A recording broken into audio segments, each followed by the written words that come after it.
بسم اللہ الرحمن الرحیم۔ السلام علیکم ورحمۃ اللہ وبرکاتہ۔ نہایت محترم ارشد صاحب، کیسے ہیں آپ؟ ٹھیک ہیں آپ؟ اللہ تعالیٰ آپ کو ہمیشہ سلامت رکھے، ہمیشہ صحت مند رکھے، اللہ آپ کی حفاظت فرمائے، ہر طرح کے فطروں سے محفوظ فرمائے آپ کو۔ آپ سے میرا سوال تھا کہ یہ جو آج وہ شب معراج ہے، اس کے بارے میں آپ کیا کہتے ہیں؟ یہ اس کی کیا حقیقت ہے، اور یہ جو ہے نا اس دن کو کیا کرنا چاہیے نا؟ ایک ہمیں مسلمانوں کو یہ دن کس طرح مطلب ہے، اس دن میں کس طرح عبادت کرنی چاہیے، یا کیا اس کی اہمیت ہے نا؟ یہ شب معراج کے بارے میں تھوڑا سا کلیئر کر دیں۔ وعلیکم السلام ورحمۃ اللہ وبرکاتہ۔ آپ نے شب معراج کے بارے میں پوچھا ہے کہ کیا کرنا چاہیے۔ بس ایمان رکھنا چاہیے اس کے اوپر۔ جتنی بات اللہ کے رسول صلی اللہ علیہ وآلہ وسلم نے بیان کی ہے، اور جو قرآن میں اس کا ذکر ہے، حدیث میں اس کی تشریح ہے، تفصیل ہے، اس پر ہمارا ایمان ہے۔ اور باقی یہ دن منانا کسی بھی چیز کے، یہ مسلمانوں کا طریقہ نہیں ہے کہ دن منانے شروع کر دیے جائے۔ جس طرح آج مسلمانوں کے اندر یہ دن منانے کا ایک معاملہ ہے، یہ اسلام کے اندر نہیں ہے۔ اور باقی معراج نبی علیہ السلام کو اللہ تعالیٰ لے گیا، اور اللہ نے اپنی نشانیاں دکھائیں، اور یہ جو چیزیں وہاں معراج کے تحفے ہیں اس کے اوپر غور کرنا چاہیے۔ 3 بڑے تحفے ہیں معراج کے، اللہ تعالیٰ نے مسلمانوں کو دیے ہیں۔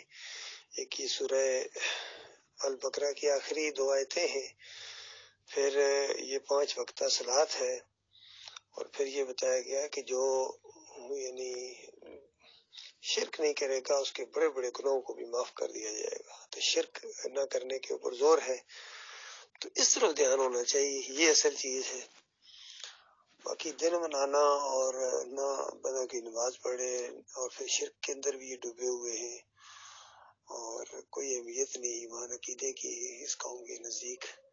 تو یہ بس اب جب بھی قومیں گمراہ ہوتی ہیں پھر اسی طرح کرتی ہیں۔ اب یہ کوئی شب برات منا رہا ہے، کوئی شب معراج منا رہا ہے، کوئی 12 ربیع الاول منا رہا ہے اس طریقے سے، کوئی 10 محرم منا رہا ہے۔ بس یہ قوم اسی چکروں کے اندر کھو گئی ہے، بالکل شرک ان کے اندر آ گیا، ان کی عظیم اکثریت شرک کے اندر مبتلا ہو گئی ہے۔ اور اب ان کے اوپر چونکہ اعمال نہیں ہے، اعمال جتنے ہیں وہ تو مومنوں کے اوپر ہے جو مانے اللہ کو۔ اور یہ فرقوں کے اندر بھی بٹ گئے ہیں، کوئی بریلوی بنا دیا گیا، کوئی دیوبندی، کوئی اہل حدیث، سلفی، صوفی، سب کچھ ان کے اندر ہے۔ نہیں ہے تو دین اسلام نہیں ہے ان کے اندر۔ اللہ تعالیٰ ان کو ہدایت دے، دعائیں کی جا سکتی ہے۔ وعلیکم السلام ورحمۃ اللہ۔ یہ بالکل صحیح تشریح کیا ہمارے معراج صاحب نے کہ یہ بدعات میں شامل ہے۔ بدعت ہر وہ چیز ہے جو عمل نبی علیہ السلام اور صحابہ کر سکتے تھے سمجھ کے، لیکن نہیں کیا ہے، اور آج اگر کوئی کرتا اس کو ثواب سمجھ کے تو بالکل بدعت ہے۔ یہ شب معراج کے موقع کے اوپر یا شب برات کی رات کو یہ عبادت کرنا یہ بدعت میں ہے۔ اور مثال دی معراج صاحب نے کہ عید اور بقرعید کے اوپر جو عید پڑھی جاتی ہے اس میں اقامت نہیں ہے۔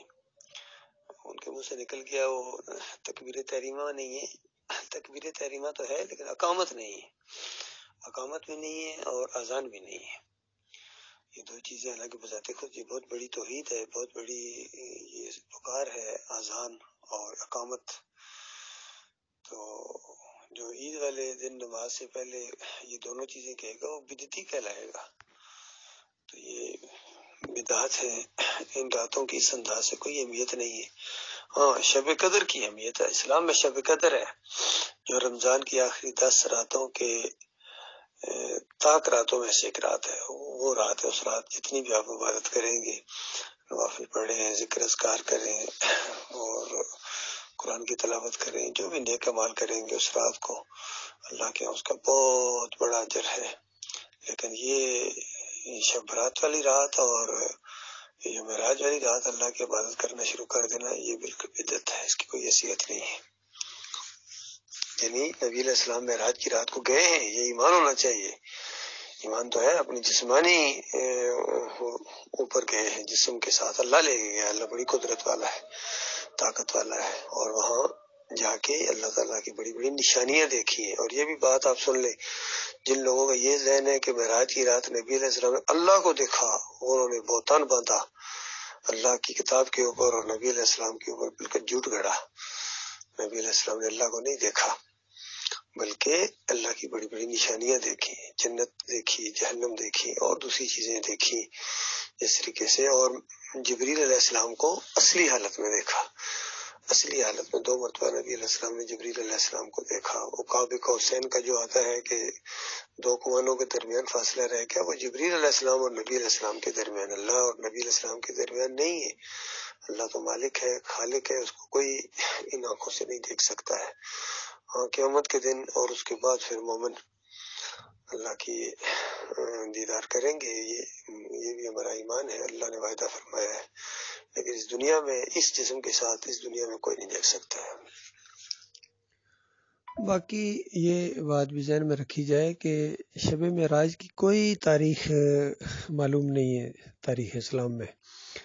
جس طرح نبی علیہ السلام کی پیدائش کی کوئی تاریخ معلوم نہیں ہے، بس لوگ اندازے لگاتے ہیں.